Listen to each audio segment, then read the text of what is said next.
पुणी नुआ वीडियो को तुम समस्त को स्वागत। पिला माने आज उपधातु विषय आम किसी जान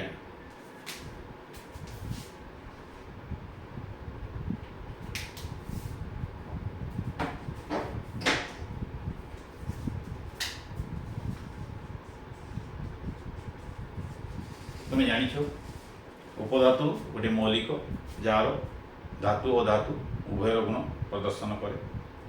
यही उपधातु 118 मौलिक मध्य 60 उपधातु अच्छी।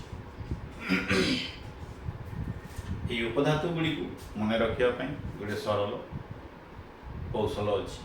से कौशल मु शेयर करने तुम सहित चाहूँगी।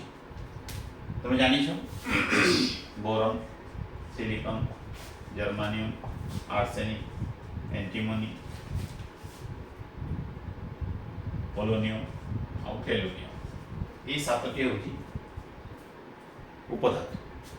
ये उपधातु को आम मन रखा देख गोटे बसी जाओ एपटे ये मन रख बसी जाओ एपटे बरे बोरन, सी रे सिलिकन, जा रे जर्मानियम, जर्मानियम पर जा नहीं आर्सेनिक और आर्सेनिक ए रे एंटीमनी और पोलोनियम टे टेलोनियम। तो 7टी उपधातु यही संक्षिप्त 2टा शब्द मन रखिले तुम 7टी जाक उपधातु आराम से मन रखिपार सबुदिन। पुणी नेक्स्ट वीडियो को जीवा। धन्यवाद।